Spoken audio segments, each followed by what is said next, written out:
मैं मौजूद हूँ इंडिया गेट के नजदीक और यहाँ पर मेरे साथ वो पेरेंट्स मौजूद हैं जिनके बच्चे यूक्रेन में फंसे हुए हैं। कुछ पेरेंट्स ऐसे हैं जिनका अपने बच्चों से संपर्क पूरी तरह से टूट गया है।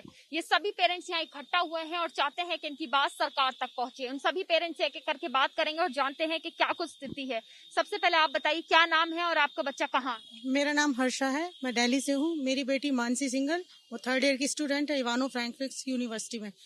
3 दिन से बच्चे इतने पैनिक में है कि वो हमें सच्चाई क्या है ये बता भी नहीं पा रहे हैं। एक्चुअली उनके फ्लैट के ऊपर जेट जाते हैं तो उनकी आवाज़ों से वो डरते हैं, सायरन की आवाज़ से इतना डरते हैं कि कल उनसे जब बेयरेबल नहीं हुआ तो उन्होंने हमें अपनी कंडीशन बताई।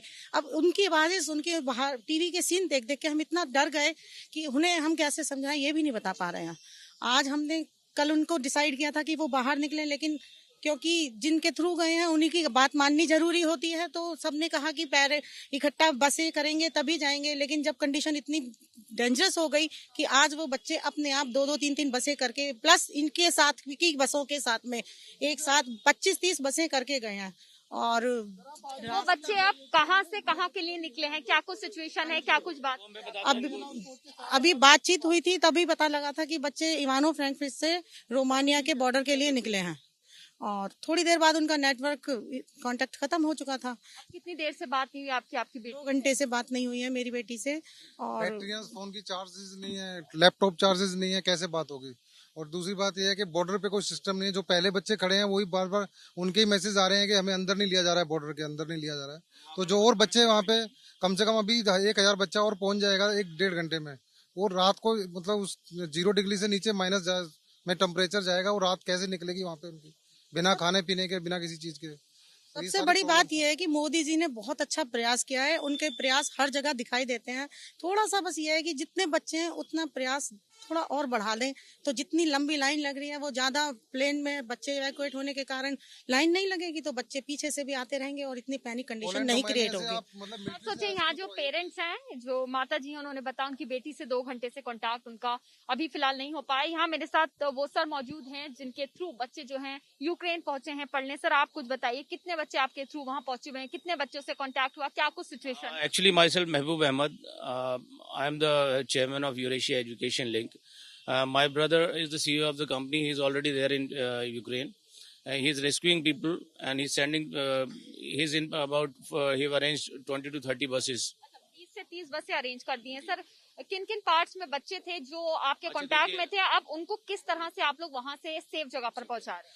अभी हमने सबसे पहले बच्चों को जो किया है वो इवानो फ्रैंकफर्ट नेशनल मेडिकल यूनिवर्सिटी में, जहाँ पे 2,500 से 3,000 हमारे स्टूडेंट्स हैं, मेडिकल स्टूडेंट्स जो हमारी कंपनी के थ्रू गए हैं। उन बच्चों को हमने बस अरेंज की है और उनको वहाँ के लिए निकाल दिया है। वहाँ से बच्चे सब रेस्क्यू हो गए हैं। अब लवीव के बच्चे रेस्क्यू हो रहे हैं। ठीक है, अब जो हमारे बच्चे जो फंसे हुए हैं वो बच्चे हमारे खार्किव ईस्टर्न साइड में हमारे बच्चे बहुत फंसे हुए हैं। खार्किव में, टर्नोपिल में और आपका ये कीव में, तो इस साइड बच्चे बहुत ज्यादा फंसे हुए हैं क्योंकि वहाँ पे कनेक्शन नहीं हो पा रहा है बच्चों से। वहाँ पे नेटवर्क नहीं है, कुछ भी नहीं है। अब बच्चे वहाँ बंकर्स के अंदर, बेसमेंट्स के अंदर अपनी जान बचाने के लिए घुसे हुए हैं। वहाँ पे आपको ना तो पानी मिल रहा है, ना जो थोड़ा बहुत बच्चों के पास था तो उस पर बच्चों ने सरवाइव किया। अभी कोई ऐसी रिपोर्ट भी नहीं मिल रही है। हो सकता है कोई कैजुअलिटी हुई हो, नहीं हुई, कुछ हमें पता नहीं चल पा रहा है। बच्चों के पेरेंट्स हमें बार बार फोन कर रहे हैं क्योंकि ऑल ओवर इंडिया से बच्चे जाते हैं सारे। अभी तो ये एनसीआर के पेरेंट्स हैं, जल्दी में हमने उन पेरेंट्स को ही बुलाया। सारे एनसीआर के पूरे ऑल ओवर इंडिया के पेरेंट्स यहाँ पर हैं, उनके बराबर हमारा फोन है। हमने पेरेंट्स ग्रुप बनाया हुआ है, उसमें सब अपना डिस्कशन कर रहे हैं किस तरह बच्चों को लाया जाए। और हम लोग पूरा कोशिश कर रहे हैं और हम सरकार से ये चाहते हैं कि बच्चों को जो है उनको सहूलियत मिल जाए। जो बॉर्डर पे खड़े हैं, 40 से 50 किलोमीटर लंबी लाइन लगी है, वहाँ पे एम्बेसी के थोड़े स्टाफ बढ़ा दिए जाए ताकि डॉक्यूमेंटेशन प्रॉपर्ली हो जाए और जल्दी हो जाए। और वहाँ पे थोड़ा सा अवेलेबिलिटी करा दीजिए खाने पीने की चीज़, ताकि बच्चों को, क्योंकि वहाँ कहाँ से खरीदेंगे, वो नहीं खरीद पाएंगे। दूसरी चीज़, हमारे जितने भी स्टूडेंट्स हैं, पेरेंट्स हैं, उन लोगों को जितने उनको बहुत सारे पेरेंट्स, वहाँ बच्चे जो जाते हैं वो मिडिल क्लास फैमिलीज के जाते हैं। क्यों जाते हैं? वहाँ पे खर्च बचाने के लिए जाते हैं। यहाँ पे इतना महंगा होता है, वहाँ सस्ता होता है। अब उनको अगर पैसे इतने ज्यादा खर्च करने पड़ेंगे, बच्चों के पास वहाँ बैंक अकाउंट्स नहीं चल रहे हैं, बच्चों को पैसे नहीं निकाल पा रहे, बहुत से बच्चों की जेब में पैसे नहीं है, तो वो एटीएम बंद है, कहाँ से बच्चे करेंगे? वो तो हमने ग्रुप में अपने स्टूडेंट्स को सबको कहा है कि एक दूसरे को कोऑपरेट करो, जिसके पास पैसे नहीं है उसको हेल्प करो, सारे बच्चों की, कोई ये ना हो कि किसी का पैसे नहीं, वो परेशान हो जाए। तो किसी को परेशान नहीं होने देना है, लेकिन बच्चे कितना कर लेंगे, उनके पास इतनी अवेलेबल नहीं है पैसा। सरकार से आप क्या चाहते हैं? हम सरकार से ये चाहते हैं कि सरकार जो है, अगर उनको फ्री ऑफ कॉस्ट उनको बच्चों को लाया जाए यहाँ पर।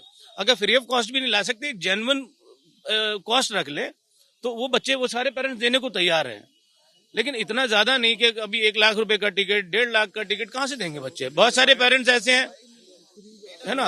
और अगर वो फ्री करा रहे हैं तो वो बहुत बढ़िया। फिर देखिए, अगर मोदी जी ये चीज फ्री करा रहे हैं सारी चीज, तो ये बहुत अच्छा है। मोदी जी ने अच्छा, स्टूडेंट है वहाँ पर, उतनी अवेलेबिलिटी नहीं है। अब मेरे साथ बहुत सारे पेरेंट्स हैं जो सब अपनी बात रखना चाहते हैं। एक एक करके सबसे बात करेंगे। जी, क्या नाम है आपका और आपका बच्चा किस जगह है?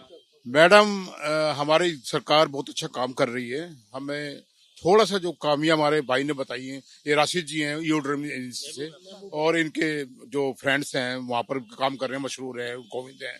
तो हमारे पेरेंट, मेरा बच्चा भी यूक्रेन में है और ईवानो से निकल गया है, बॉर्डर पहुंचने वाला है रोमानिया। इन्हीं की हेल्प से हुआ है और इन्होंने एम्बेसी की सहायता से काफी बच्चों को वहां से निकाला भी है, निकल भी रहे हैं।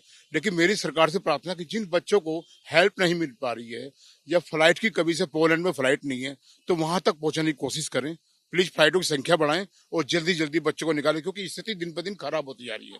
पेरेंट्स की चिंता जो है वो जायज है, लेकिन सरकार की तरफ से लगातार बार बार नोटिफिकेशंस आ रहे हैं, बार बार कहा जा रहा है कि पैनिक नहीं करना है और सरकार की तरफ से मदद जो है वहां तक पहुंचाई जा रही है। लेकिन यहाँ पर कुछ और पेरेंट्स हैं, हम सबसे बात करेंगे। आप आगे आ जाइए। सबसे आपका क्या नाम है, आपका बच्चा कहाँ है, बात कब हुई आपकी? और मेरी करीबन 2 से 3 घंटे पहले बात हुई थी। बच्चे ठीक है, लेकिन कुछ बच्चे ऐसे फंसे हुए हैं जो बंकर्स के अंदर हैं, जो शेल्टर्स के अंदर है। उनको ना खाने को मिल रहा है, ना टॉयलेट के लिए कोई सुविधा है, ना उनको रोटी मिल रही है। अगर कोई चावल भी आते हैं तो 200 बच्चों पे 10 प्लेट 5 प्लेट चावल आता है, कितने बच्चे खाएंगे उनको। सबसे बड़ी प्रॉब्लम्स ये है कि बच्चे अगर बॉर्डर पहुंच भी रहे हैं, यूरेशिया लिंक के थ्रू मसरूर भाई इतनी हेल्प कर रहे हैं, वहां से उन्होंने कीप से बच्चे निकाले, ईवानों से बच्चे, अपनी जान पे खेल कर उन्होंने अपनी जान की परवाह नहीं की, सिर्फ बच्चों की परवाह कर रहे हैं, पैसा भी लगा रहे हैं, अपनी जान भी लगा रहे हैं। लेकिन मैडम, सरकार से हमारी सिर्फ यही गुजारिश है कि जो बच्चे जैसे तैसे वहां पहुंच रहे हैं बसों के द्वारा, टैक्सियों के द्वारा, उनको मैडम वहां पे अंदर घुसने नहीं दिया जा रहा बॉर्डर पे। इतनी ज्यादा उनको दिक्कतें हो रही हैं। और लोग, क्या नाम है और आपका बच्चा कहाँ है? एवेनो में ही मेरा बच्चा है। अभी वो वहां से निकल के अभी रोमानिया बॉर्डर पे पहुंचे हैं, बॉर्डर पे पहुंचने वाले हैं। बट प्रॉब्लम ये है ना कि वहां पे पहुंच के भी बच्चों को इस एकदम कोई मिलना नहीं है, ना तो एम्बेसी का कोई बंदा नजर आता। अगर आता भी है तो मैम कम से कम 10-10 किलोमीटर आगे है।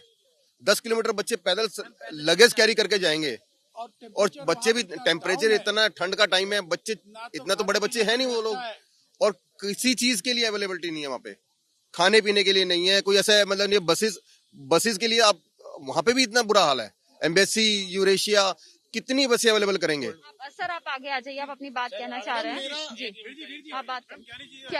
क्या नाम है सर आपका और आपका बच्चा कहाँ है? मेरा नाम उमेश सिंह है। मेरी बच्ची ईवानो में संस्कृति सिंह नाम है। यूरेशिया के थ्रू गए थे हम लोग। महबूब साहब हैं, मसरूर जी हैं, इन्होंने काफ़ी मदद की।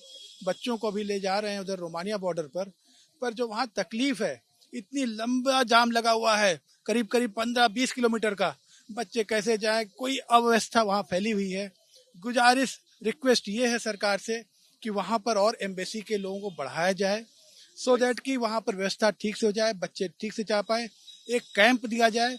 वहाँ पर इतनी तकलीफ है, इतना ठंड है, -10 उस पे जा रही है, बच्चों के पास कुछ भी नहीं है, तो शेल्टर मिल जाए। और ये फ्लाइट, 1-2 फ्लाइट से कोई काम नहीं बनने वाला। एक बड़े उसे जो है एयरफोर्स को भी लगाई जाए, जो भी बड़े हों, सो दैट रेस्क्यू और बढ़े। दिन ब दिन वहां पर बॉर्डर पे लोग बढ़ते जाएंगे तो और अव्यवस्था फैलती जाएगी, पैनिक फैलता जाएगा। कल को कितनी देर पहले आपके बच्ची से बात हुई थी? जैसे अभी कोई बात नहीं हो पा रही है। कितनी देर पहले हुई थी? हमारी कम से कम 6 घंटे पहले बात हुई थी। अब कोई कांटेक्ट नहीं है। हम लोग इतने पैनिक में हैं, समझ नहीं पा रहे हैं कि क्या किया जाए, कैसे किया जाए और क्या बताएं। अब इन लोग मसरूर साहब के साथ, देखिए, यहाँ पर जो पेरेंट्स हैं वो बता रहे हैं कि अभी उनके बच्चे जो हैं वो बॉर्डर के लिए निकले हैं। वहाँ पर एम्बेसी के लोग हैं, हालांकि बहुत ज्यादा प्रॉपर फैसिलिटीज बच्चों को वहाँ नहीं मिल पा रही है, जिसके लिए पेरेंट्स चाहते हैं कि वहाँ पर एम्बेसी के लोगों की जो तादाद है उसे बढ़ाया जाए, बच्चों को शेल्टर या फिर कोई कैंप जो है वो प्रोवाइड कराया जाए, खाना वगैरह प्रोवाइड कराया जाए, ताकि बच्चों की जो प्रॉब्लम्स है कुछ हद तक कम हो। हालांकि यहाँ पर जो पेरेंट्स हैं वो डिमांड कर रहे हैं सिर्फ 2 फ्लाइट से काम नहीं चलेगा, जल्द से जल्द ज्यादा फ्लाइटें करें, यानी कि जो फ्लाइट्स की संख्या है उसको बढ़ाया जाए ताकि बच्चे जल्द से जल्द अपने घर वापस लौट पाएं। कैमरा पर्सन भूपेंद्र रावत के साथ मध्य एबीपी न्यूज दिल्ली।